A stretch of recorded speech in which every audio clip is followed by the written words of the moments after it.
My name is Noreen Savage, and I want to introduce you to Starting Out Bright, where I will be interviewing Mercy Rice. Now, on the actual day of the event, I was having some technical difficulties, which what happened was we ended up not getting the video to connect. But you will hear the audio, and then Mercy and I come back and we finish up the interview at a later date. So I'm sorry for any inconvenience. I know you'll still love the interview, and I wish you all the best with your bright line eating journey. Thank you.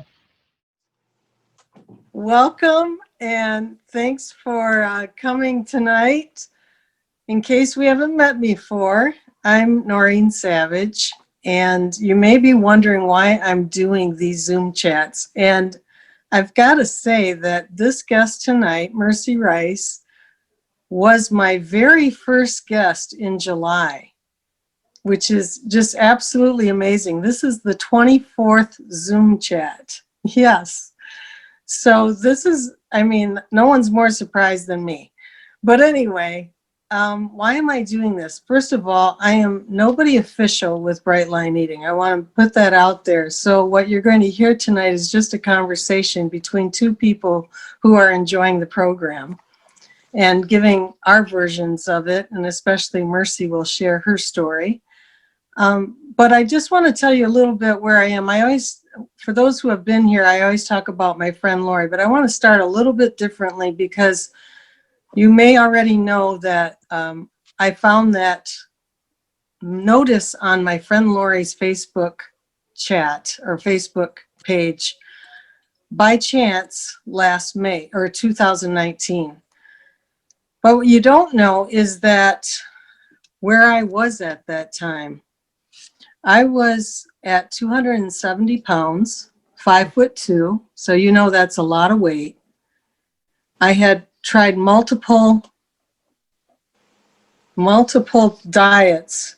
I'm seeing a big flashing thing on my screen. Is anybody seeing that? Okay. I had tried multiple diets over 25 years of my life. I had not been heavy at all during my early years, up until I was about 30 years old and started a retail store. And then I was one of those that I gained like 100 pounds in a very short time. So to find somebody who had lost 57 pounds and then go on to say that it was this program, right away, I am there. I have tried everything that I thought was healthy enough to try. And my friend Lori met with me, and I was not impressed with what I thought the program would be. I honestly didn't know if I could do it. And so I waited, and I waited. I met with her again, and I was in a place of pain. My feet were hurting so badly, swollen for at least a year, knee pain, back pain, many times going to bed wondering if I'd wake up at night. I wasn't miserable as in my life. My life was full, but it was the weight that I couldn't get under control. And so that's where I was in May of 2019, and then became willing, because of the pain, in July to start the program. Well, one thing my friend Lori told me was to do two things: get the book, and also to join a group called We Eat Bright with Lines. She was not really very active in that group, but it was the jackpot for me, because I'm a person who needs, I had never had any kind of help through any of the programs or diets I had tried before. Never, ever. It was always doing it by myself. So this was just a godsend for me. And I promised myself that if I lasted 1 year on Bright Line Eating, that I would do what Lori did. I would post on Facebook and I would help anybody I could. And just before that year was up, God said, Noreen, you can do more than that. And I'm like, really? Yes, you could do Zooms. You could invite your friends and they could meet some of these wonderful people that you've met. Well, one of those people is Mercy. And I am honored to have her back. and be able to talk with her tonight, to share her with you. So let's get to it. So hi, Mercy. If you're unmuted, come on and Yes, I say am hi. now unmuted. Hello, everyone. I Hello. have absolutely no plans to be this emotional. Oh. Wow. But that slideshow killed me. Oh. It just killed me because, first of all, when I started, I created a playlist for myself, and I called it "Fighting for My Freedom." Mm. And the number one song on that playlist is "Overcomer" Oh, by wow. Mandisa. So seeing, I guess, seeing the journey in pictures and hearing the song, it was very meaningful. Thank you, Norma. Wow. Well, Overcomer, there's a story behind that too. Mandisa met with a friend of mine. I'll just tell you very quickly, met with a friend of mine because she did some work for a radio station, and Mandisa came in as a celebrity and actually talked. And at that time I was going through a massive weight loss program, and I was blogging every day. And Mandisa took my friend's hands and said, let's just pray for Noreen right now. Wow. And I have a very special place. And I used that song all through that. It was a year long. It was actually like 400 days. And it was very special. It actually helped me get through a very tough time. My sister passed away. Her husband passed away. They were missionaries. And it all coincided. It was, it's a very special song for me. So I'm glad it was special for you too. Definitely. We talked the other day, and we had a good time. I always like to do that because I think I want to make sure that things that are really important in our hearts that we may not have talked about before come to light. And we talked about persuasion a little bit. And I told you when we talked, you said, Noreen, you're 5'2". I thought you were taller. I was sure she was 5'7" at least. I have zero reasons to know that or to think that, but yeah, that's what I thought. And I'm going to tell you why I got to be as much as 5'2". My mom was 4'10". And I will share this with you and everybody now. My mom was 4'10". I am one of 12 children. I had 7 sisters. My sister passed away, but there were 8 of us girls. And I don't know, it was probably my brother who said, Noreen, what you need to do is keep your legs really, really straight, and then you will grow very tall. So I did this for like a long time, every night. And it just, speaks to the power of persuasion. Yeah, anyway. I have one of those brother stories too, and talk about, I don't know if it was persuasion or just being ridiculous. I was very young. I really want to think that I was younger than I probably was, but I got a little purple transistor radio as a gift. And I was so excited. I was doing all the little buttons to hear all the stations. And my brother said, he was 7 years older. He said, wait, don't do it so quick, because the little guy in there, he has to, figure out where the stations are, and he has to make the people talk. Don't let him, work so hard. And I'm like, there's a little guy in there. And I can't tell you how long I was just like, okay, I want to hear music. And I would just do it like this until my brother finally told me in very unkind words that I was being a bit naive. Oh, but yeah. It's amazing. I think the power of persuasion is really something, because I think we can tell ourselves some things over and over. We can tell ourselves we can't do it. So, I'll leave it at that, but I want to have you start where you want to start with that. Sure.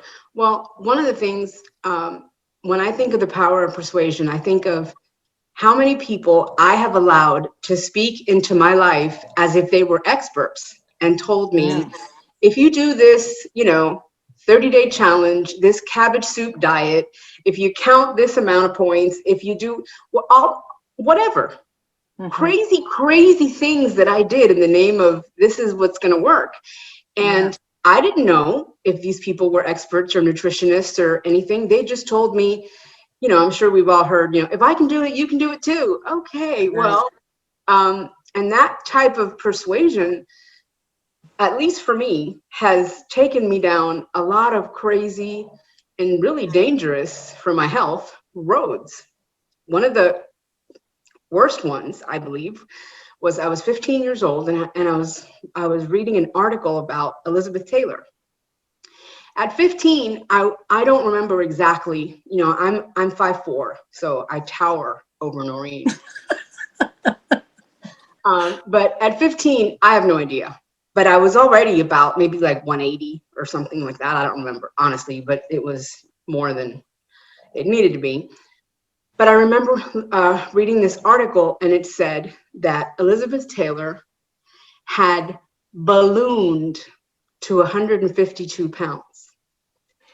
And that visual killed me, because I'm like, and I didn't know. Elizabeth Taylor also, was very short, and I have no idea, but whatever. Yeah.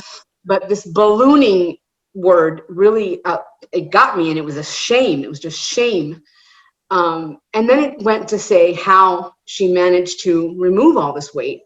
And Elizabeth Taylor had an eating disorder. Now, I had never heard of eating disorders.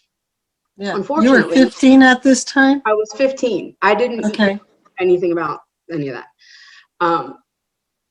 And I'm going to, I'm not going into any detail because there's no merit in this. But unfortunately, that article did go into detail and say the horrible things that this woman had done or whatever to do this weight. But unfortunately, I took it as a how-to guide. And then for the next 5 years, or even 5 to 7 years in college is when I actually got counseling, I was in an active eating disorder just because of a magazine article and that power of persuasion. So it's a really big deal. I went from purple transistor radio to basically life-threatening behavior. So it can really get. That is really, like, it really hits you. So I'm so grateful to hear that you got some counseling. I did. Somebody either intervened or whatever happened, that you got counseling. So that's really great. And then, so you had struggled with weight for a while, right? My whole life.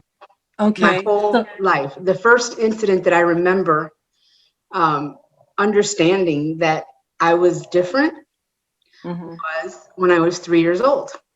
3. I was adorable, by the way. 3 years old. Of course you were adorable. And this kid in my neighborhood was chasing me. He was chasing me with a safety pin, open. Yeah.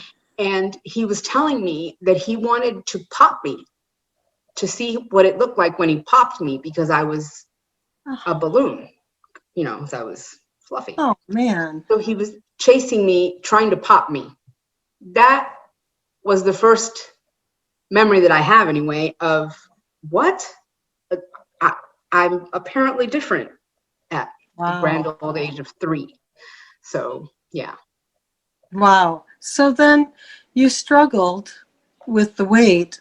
And what led you to Bright Line Eating? I mean, you don't have to go into like the big history channel here, but just like really what, we talked in July, but I don't know that everybody was there. But if you could just kind of bring us up to speed, like on where you were at that point. Absolutely.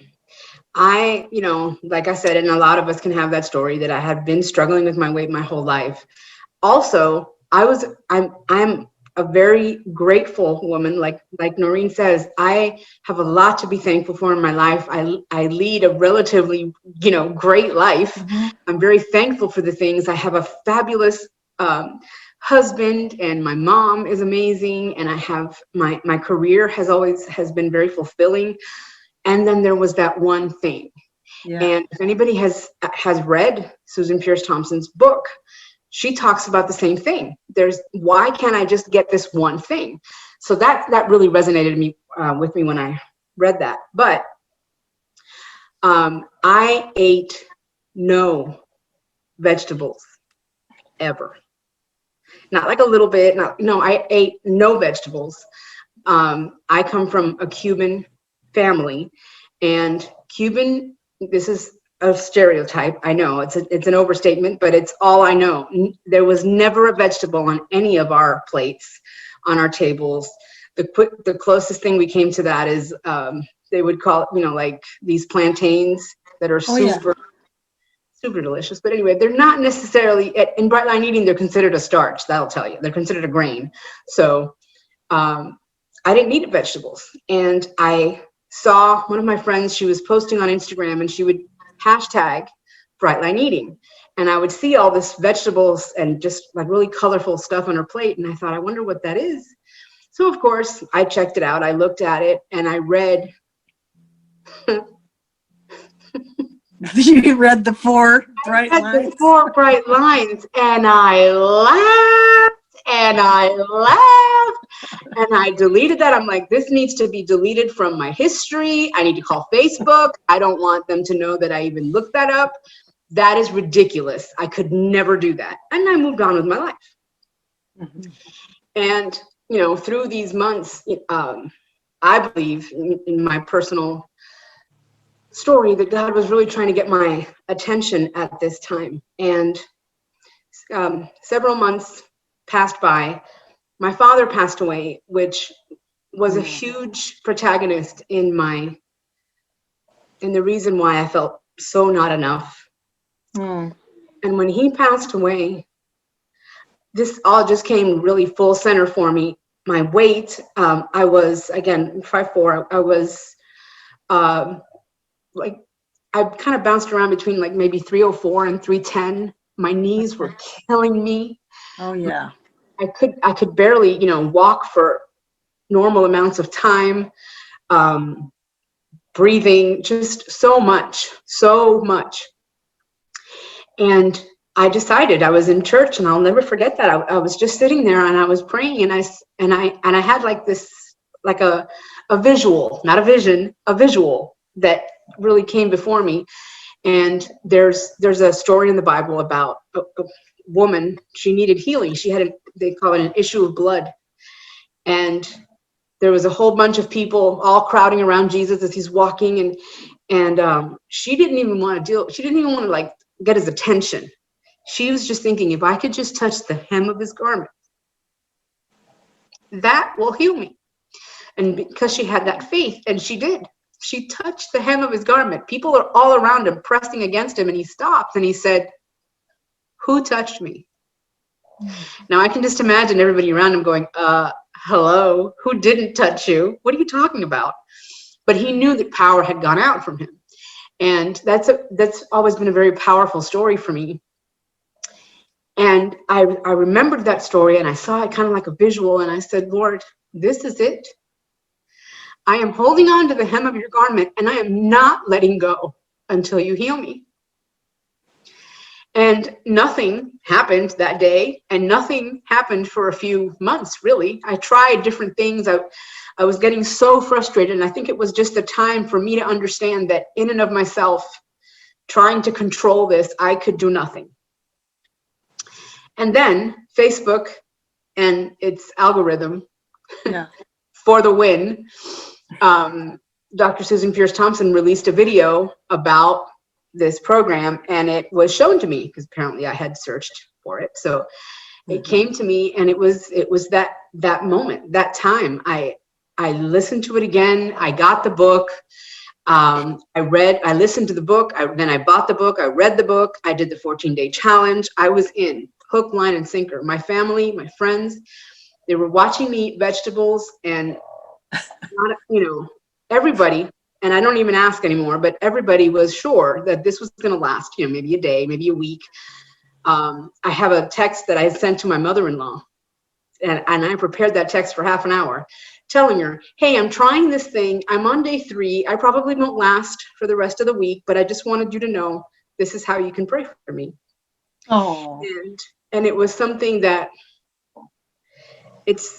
I've lost count now, which is a good thing, but it's over 2.5 years now Wow. that I've been on this journey. And it is the most amazing gift that Now, I've been able to give. have you hit your goal? Funny you should say that.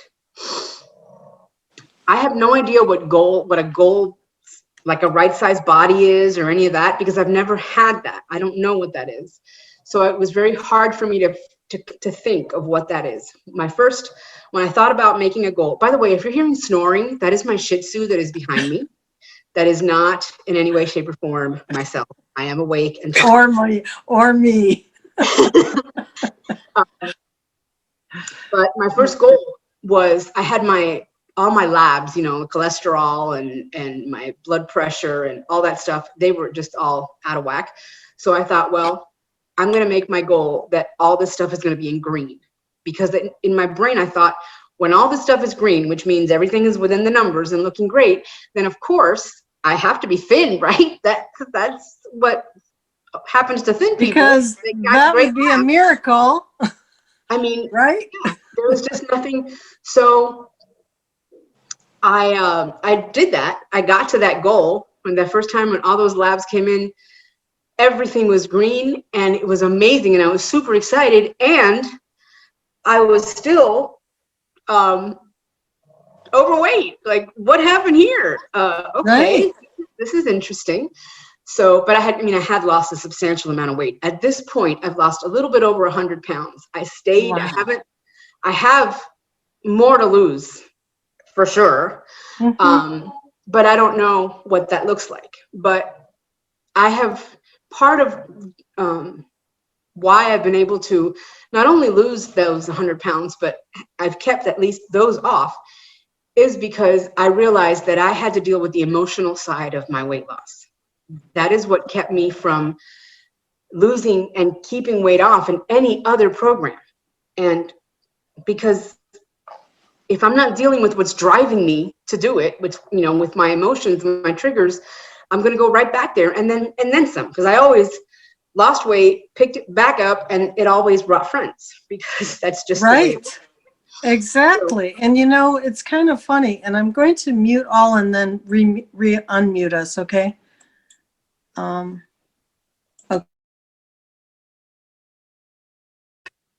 Okay. One thing that I remember you talking about when we got together in July, you were saying something like this. I did not know. Were you writing the book at that time? Your book that you have? Were you writing it in July? I had started, because it was about working on the emotional side, and I thought, wow, this is amazing. And for you to articulate that right now, I cannot tell you how many times I've said to myself, and here I thought this was just about losing weight. Heck no. There has come a point in my journey where I am now, and then I thought, if you would have said that I would say this, I would have absolutely said that this is about so much more than weight loss. If I didn't, and you can record this, if I didn't lose 1 more pound, I would be at goal. And the reason I say that is because my goal is peace. I have peace in my brain. I have peace because I know that I'm nourishing my body, and when I feel the triggers, I feel the emotions, I have tools that I know how to use, and this is something that is going to continue, because healing comes in layers. I'm sure we've all experienced it, even if you've just started this journey. It comes in layers. It's not all at once. Things, come up, and then here we are again. And that is my ultimate goal. Now, I am going to, 6 months from now, I will be at goal, and I will be minus some weight. I mean, the weight loss is going to be continuous, because what I realized is that my excess weight is an outward symptom of my inner problem, my need to fill it, my you know, stuff. it's so funny that you say that basically, even if you didn't lose any more weight, you hit the goal of peace. What's funny about that is I was preparing this slideshow this week. I was looking in Google for like some kind of picture that would say, what is your goal? Like, what is your goal? Meaning one goal. I couldn't find anything. It's always, what are your goals? Well, for you to just say that right now, it's like you are hitting the nail on the head. If I've hit peace, I'm there. Now it's just a matter of how I want to deal with the rest of the journey. And I think that's just really amazing, because I will hear sometimes, especially someone starting, that they're just like I was, like, oh shoot, I stayed the same this week, like as if it was a failure. No, but I didn't hate myself. I didn't go to bed thinking I'm a bad person because I fell off the wagon. You know, I had integrity. This week I didn't lose much, you know? And, you know, I have a whole different way of looking at my weight. I'm a member of that group that you said, We Write with Lines, and I've been a member since day one of my journey. And I did a lot of video chronicling, and you can go back and you can see the drama that I had around the scale.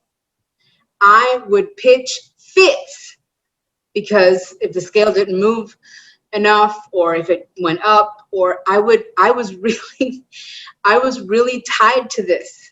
And some of the things that have happened in this last year, when I weigh myself once a month, because it really does. Oh, wow.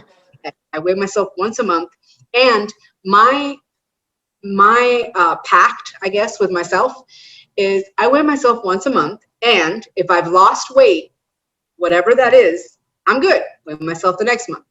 If I haven't lost anything or I have gained something, then I go into weighing myself once a week.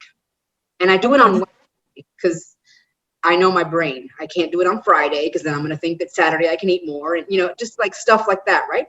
So that has been, you know, the last time I weighed myself, which was this last week, I weighed myself and it had stayed the same, like the same for a whole month.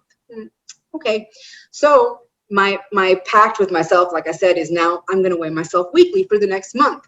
And my husband is watching me and he says, do you see what's happening? This would have never happened. That would have thrown me into just a depression. I would have been gone mentally the rest of the day or even week. But peace. I'm telling you, it's you know what? And what you're saying just brings into my mind how many times I've heard people, including myself, say, well, I lost 38.5 pounds on that program. And I'm thinking, we're knowing to the last half pound. And when we know exactly, that's how like ingrained these numbers are. So for you to bring in this element of peace, I think is really important. Like like a big part of finding health is finding peace within, I believe. But I want to get into your book a little bit, Mercy, because I haven't had a chance to read it yet. And can you just kind of give us a preview of, you know, wherever you want to start in it? I know you can't go through the whole thing, but if you could just kind of give us a sampler. Absolutely. In my professional life, I work as a leadership development specialist and consultant. What that means is that I teach leaders how to communicate better, how to use these different assessments, communication tools to lead more effectively, build rapport, not just talk about numbers, but talk, you know, get on the people level. And I do that mainly with my corporate clients. My husband is a psychotherapist and he has a private practice, and I do communication coaching with the clients that would like it. Basically, let's say, you know, a marriage is a little bit there. So I teach them just basic tools, how to Yeah. communicate better, how to see what's happening. And what I did is I started using these tools that I use to coach people, and I started using them on myself in this journey. I became my own best coaching client. And because I would never tell a coaching client that she is horrible, Right. that she's despicable, that she's a loser. And I Oh would tell gosh, me that. no. So that's Wow. what I did that. I became my own best client. And I started giving myself the benefit of the coaching that I give others. And I personalized some of the tools. I created some other tools just that help me. And the book is, it's called The Inner Workbook. 10 simple tools that will help you with the emotional side of weight loss. So And needed. Wow. What you're saying too is even these words that you're using that you would never say to somebody. Again, this power of persuasion, how powerful words are to, be ingrained in our head. Just absolutely. amazing. So these are some of it like the self-talk? I mean, I have no idea what kind Well, I of started tools. thinking, I'm going to do my shameless plug because it's super cute. Oh, please do, because I know it's going to be great. And I started thinking about this, and I want to share at least one of the tools with you so kind of get an idea. And it came to my mind today because I used one of them today, so I'm going to give you that example. I had a really stressful morning at work. And by at work, I was sitting right here where I am sitting with you. Mm-hmm. And Noreen will relate because I teach courses, and I'm teaching them now on this beautiful little platform we call Zoom. I was co-facilitating with someone that is not very familiar with the platform, and I was producing for him. And that's just a fancy thing of saying I was dealing with all the tech. Mm. That's all I'm going to say about that. It was a very stressful morning. Yes, it could be, So, I'm sure. time this workshop ended, my brain was just on autopilot, and I remember thinking, I had my planned lunch ready to go, right? I remember thinking, oh no, I'm going to need a heap of white rice. Ooh. White rice is my go-to. White rice was my drug of choice because, and again, that has to do with my culture. White rice is around everything and whatever. So I thought about that and I said, and I used a tool that I call meeting of the mind. We have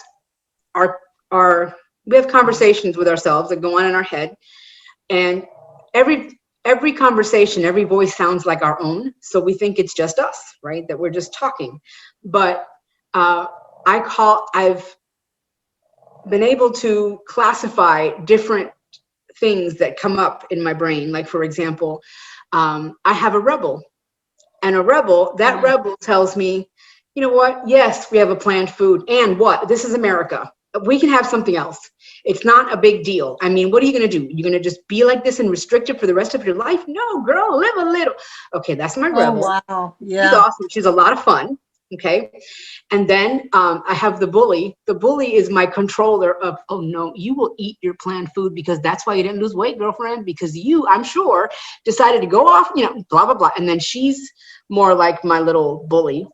And then I have the the just live it up chick, enjoy the moment. Just come on. This is a special occasion. It's today. You're in this place and you're with these people. You're never, and they only make blankety blank here. So, and they made it especially for you, especially Mercy. for you, because they knew you were coming. So all these things, it has helped me to just kind of classify them like that. And I just name them whatever my little names are that I, like that. But here's the thing. That helps me not to, negate them. It helps me to kind of like just be their friend, because every single one of these conversations, these triggers, these thought patterns, they want what's best for me. They just don't realize the true, what is truly best for me. So I talked to this one. At this point, for me, that was the rebel coming up with the rice. Like, look, let's just live a little. You have this.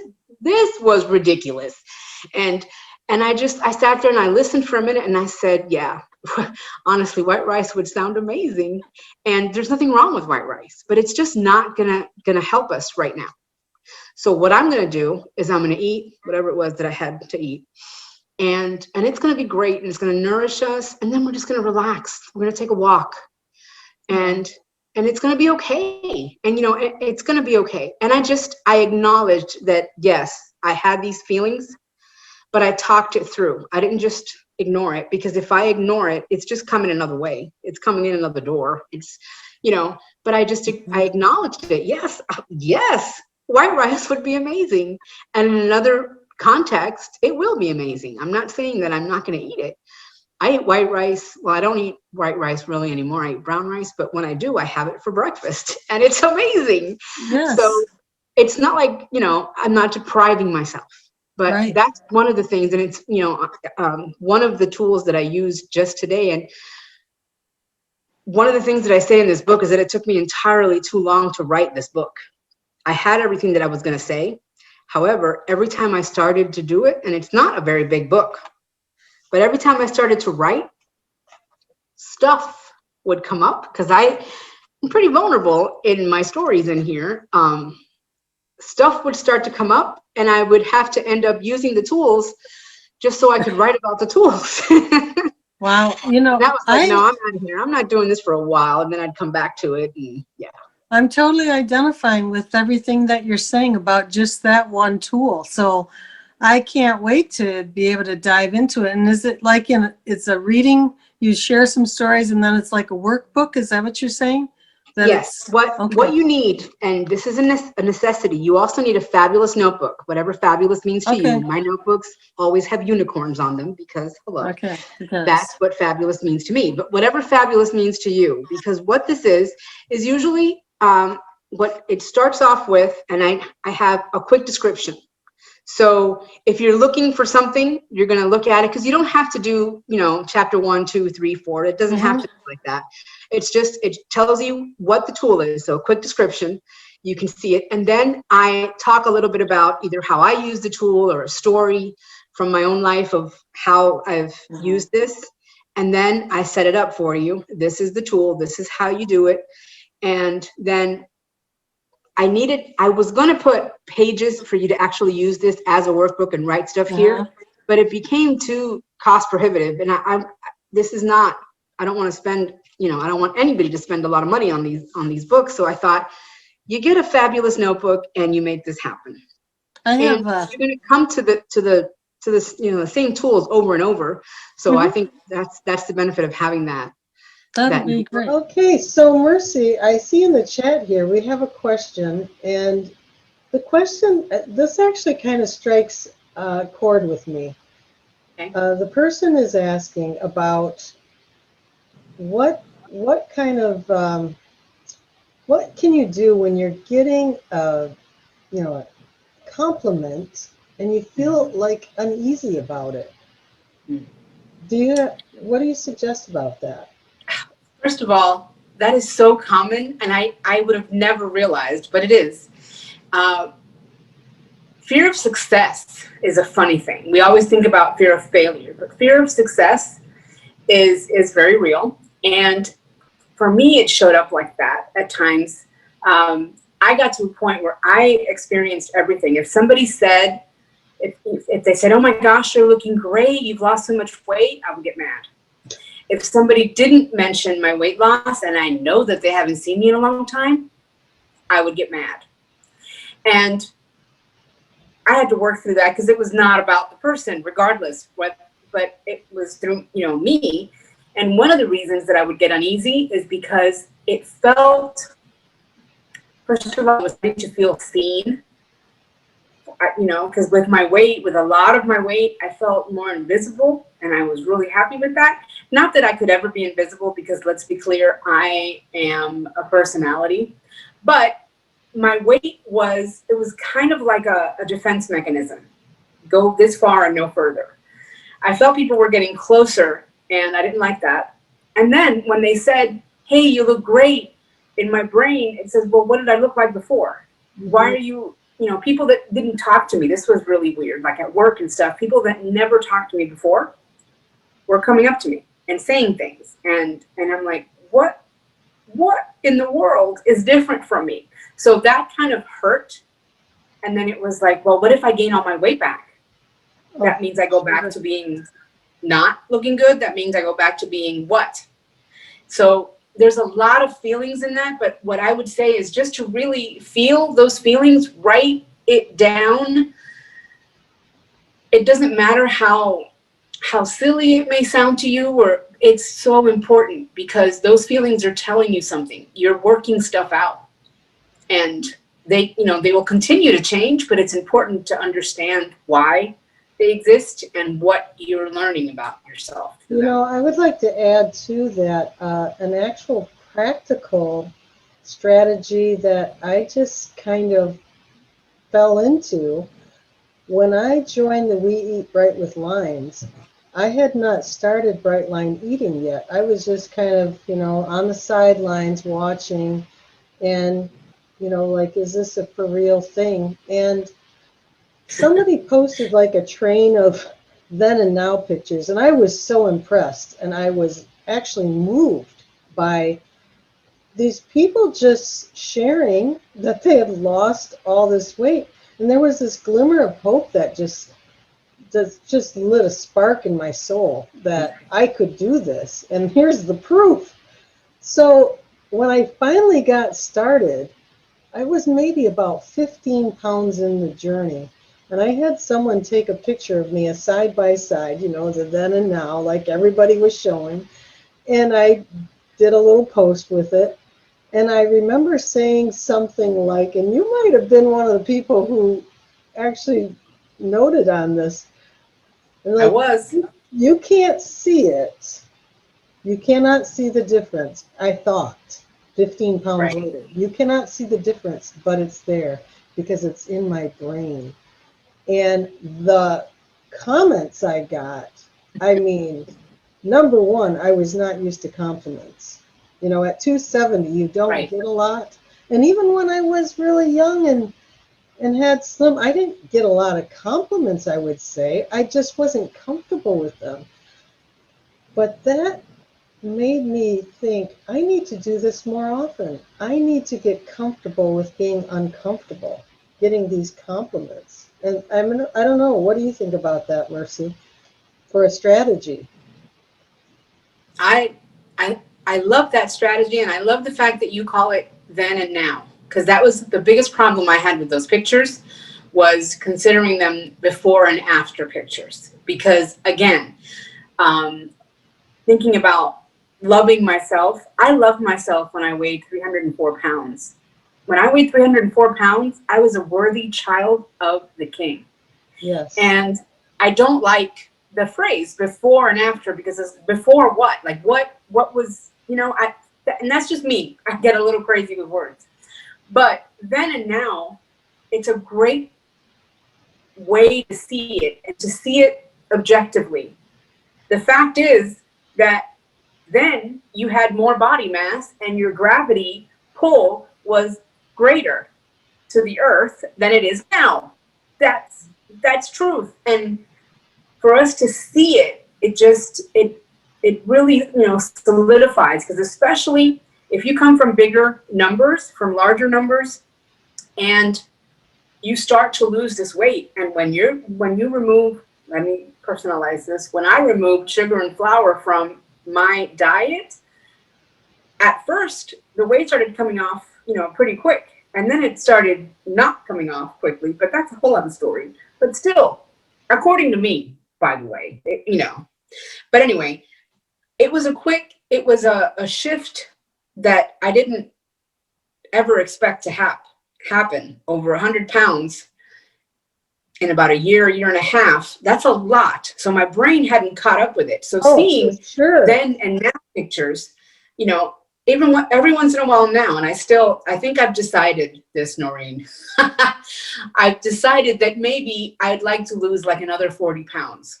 And I have to say that when we talk, we've talked about goals and stuff, but I say that because that's not what all of the metrics and the graphs and whatever all those things say. According to my height, I should weigh, I don't know, like 113 or something. Never going to happen, my friend. And I don't want it to happen. So that's, being comfortable with what is it that you want as your goal. That's really important. It's not what anybody else is telling you. I've seen folks on our support groups say things like, I'm 2.5 pounds away from the yada, yada, yada metric. And I'm like, mm-mm.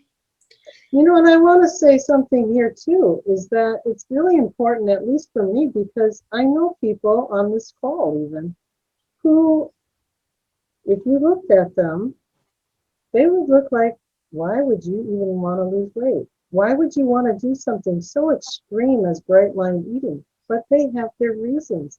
They could have so much food chatter. They could be faking it all the time as far as how many minutes of exercise do I need to do. They may have a health condition that really needs them to get off sugar and flour and have those boundaries. We've talked about boundaries too, and how important, and I think you've said it before in some of your talks. Let me have you actually address that, because boundaries and structure, I think, are the things that give us peace. Right. For me, it is. For me, my structure and having boundaries around my food, that is what brings peace. And I've met several folks that I would never think, they don't have before and after. They don't have then and now, because they're the exact same, Right. Size 6 or size 4 or whatever that they have. But it's the peace that they've gotten from removing that food chatter, from removing all the decisions and all the things. And that is what is the greatest reward. And I absolutely love being able to sit down at a meal and know I have exactly enough. It's exactly the right amount.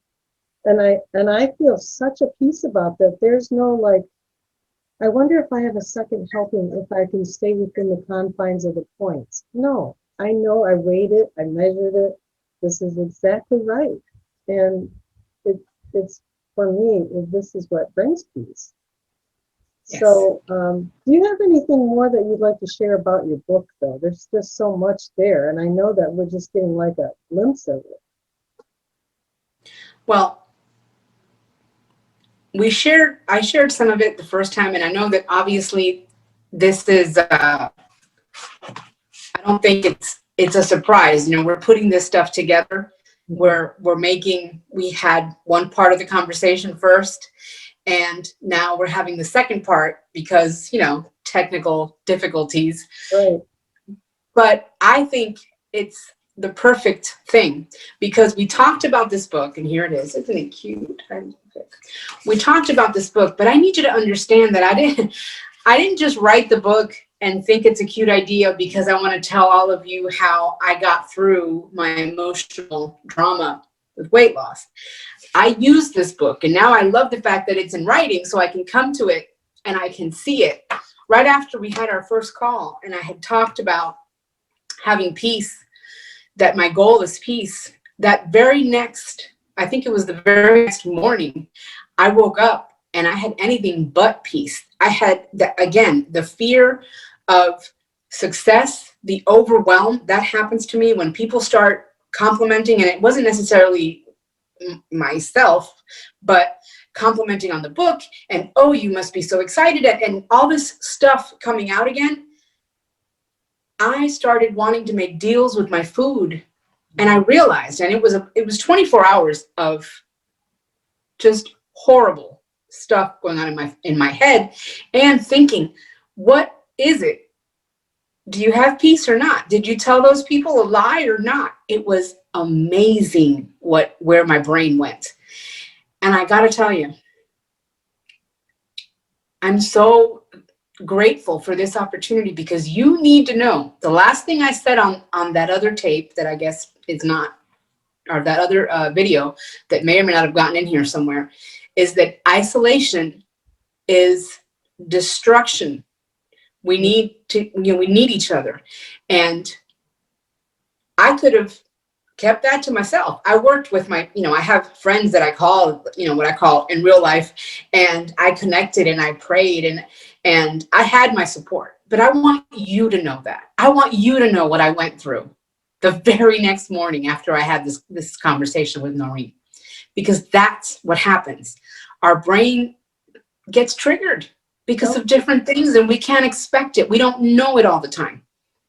I did a video one time for our support group where I talked about, have you ever been on the wrong side of a surprise party? You're waiting to surprise the person, and you're all looking.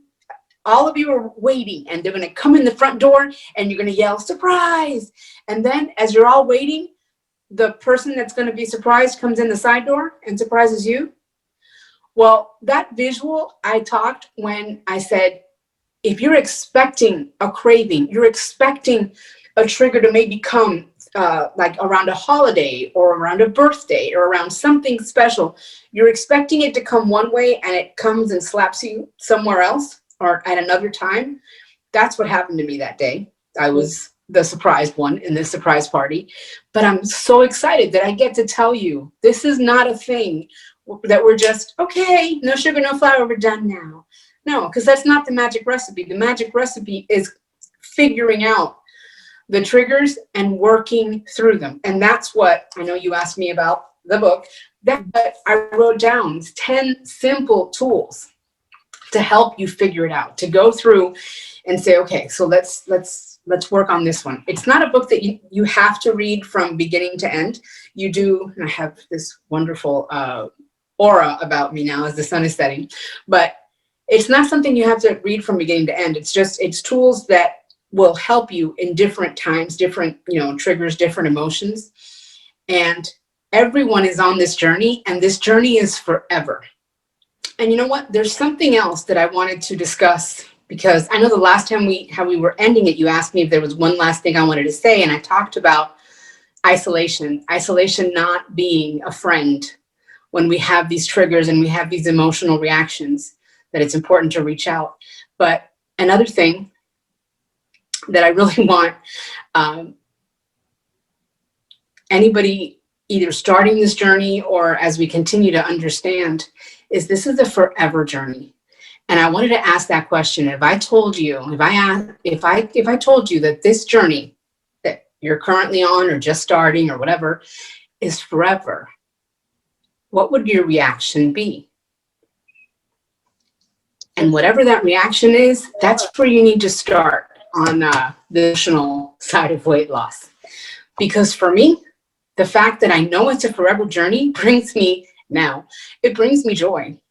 It lets me know that I'm unstoppable. Every day is not an overcomer day. Every day is not a day that I think I have a lot of peace about everything that I ate, how I acted, not every day is like that. A lot of days are. But every day that is not, I know that I'm unstoppable, and this is a forever journey.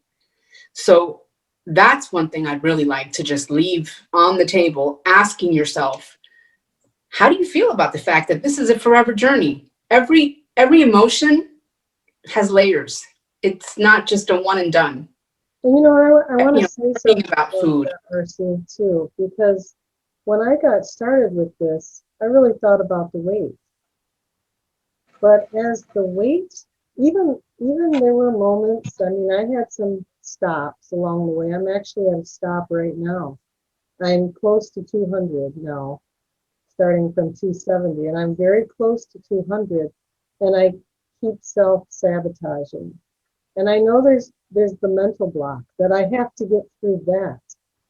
Why am I doing that? There's a reason. Hopefully I can find the answer in your workbook. I'm sure there's something there.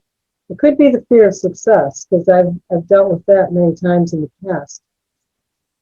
But what I have found is that it is like an onion unpeeling. It's not just about the weight.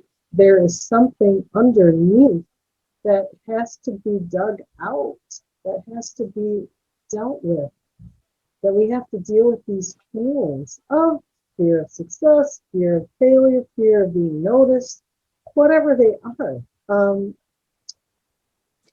enough. There's also and you could, this could apply to you. I know it applies to me in a very real sense, and I'm sure it'll apply to very many people at one point. It's also a fear of now what?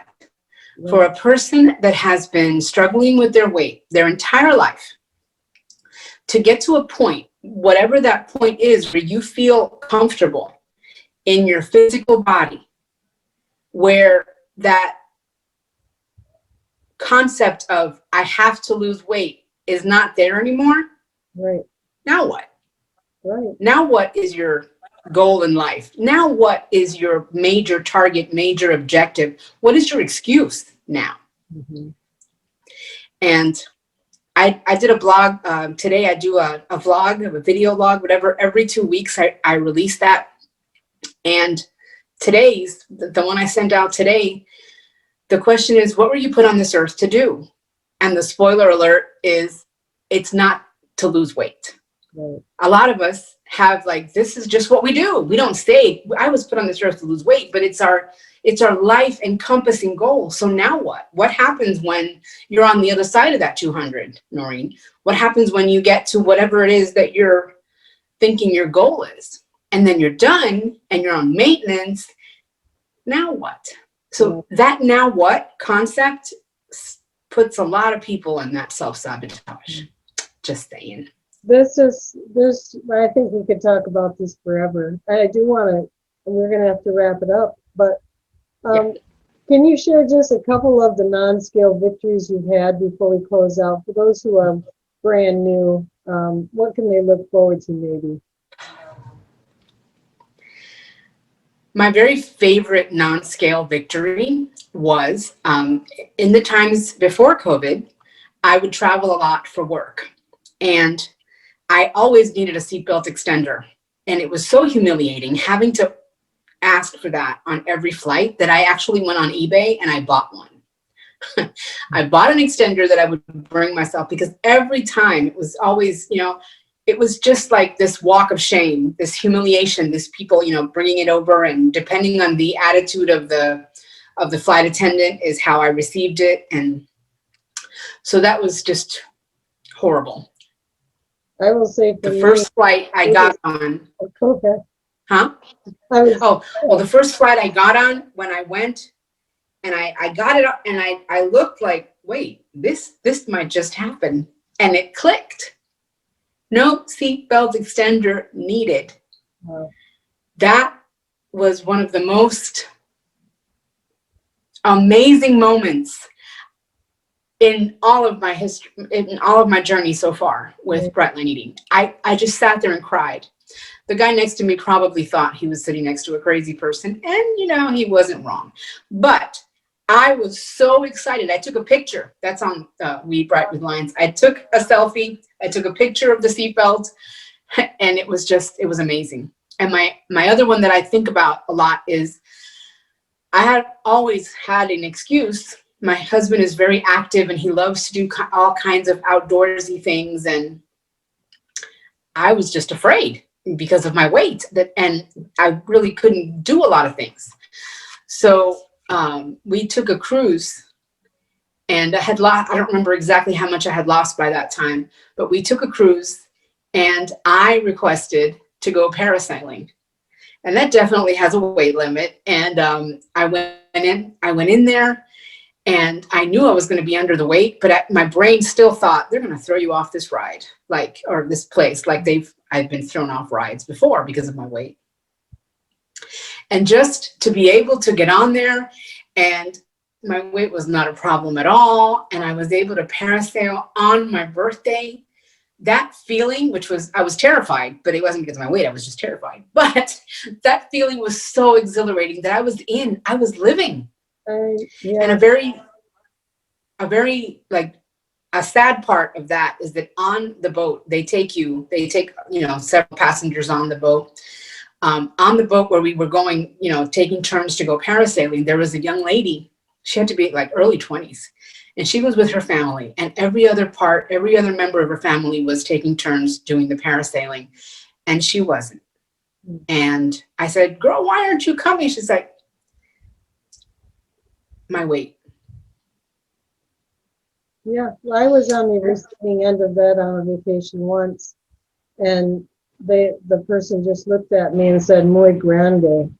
I figured Oh, it out. I don't speak great. Spanish, but I knew that meant big, and that was enough to make me very sad. But you know, you keep your chin up and you kind of get used to it. I've been on a flight where I didn't even connect the seatbelt, and I just pretended that it was together through the whole flight, but I wasn't wearing Yeah, any seatbelt. Yeah, I was way past well, that point. I couldn't pretend. my big NS, my non-scale victory, my biggest one is that I don't wake my husband up with snoring all the time. And so for I me, bet he that that. has been, that's been huge because I knew that it disrupted his sleep every single night. And, Right. you know, I just, well, plus I'm sure that my health has improved from it too. But anyway, I know that we got to wrap this up, and I want to ask you just for one last remark for anybody who might be on the fence right now who's watching this. What would you say to them, Mercy? I would say what I've told myself many, many times, especially when I was starting. This is hard. Bright line eating is hard. Removing sugar and flour, let's be real. Let's be realsies now. That's hard.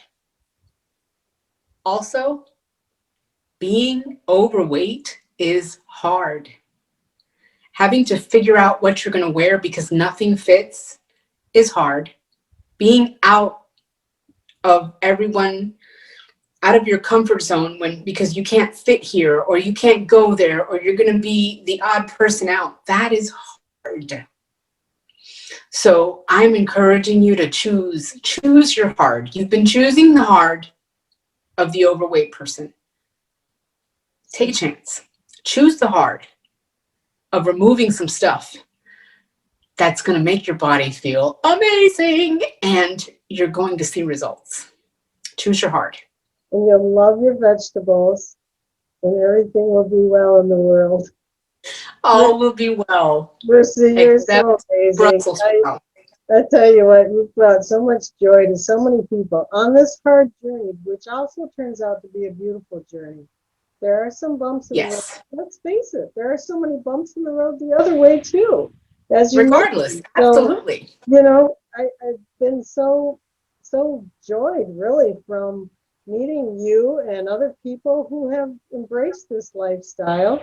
It's not the end of the world. In fact, it's the beginning of your life, a new life that is full of joy and Yes, full of promise, full of hope.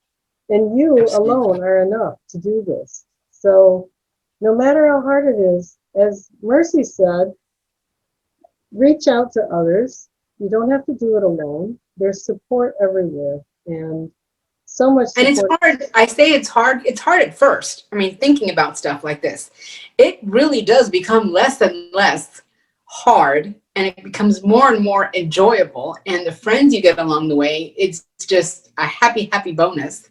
So at first, I'm just telling you, you got to choose your hard. And Yeah. then things get a lot better on this side. Well, Mercy, thank you for writing the book. I can't wait to start working on the exercises to help myself, and I hope others take note of that too, because I did get my copy and going through it. I mean, Yay! this is going to be fun. You know, it's not fun to feel the hard feelings, but it feels so good when you push through them. So I know that there's going to be a lesson in there for everyone. So if you will just maybe we can keep in touch and we can come back in a few months and see if you've lost I that would love 40, that. you know? Yeah, Keep, keep us all accountable. That's what I hope to do absolutely. too. I'd love And it. hopefully I'll push through that 200 by then. We're So, pushing through. It okay. happens. Thanks so much, Mercy. Thanks to everybody who has been watching today. And I'm going to close tonight as I always do. Good night. Stay bright. Don't let the bed bugs bite. Good night. That's it. Awesome. Bye, guys.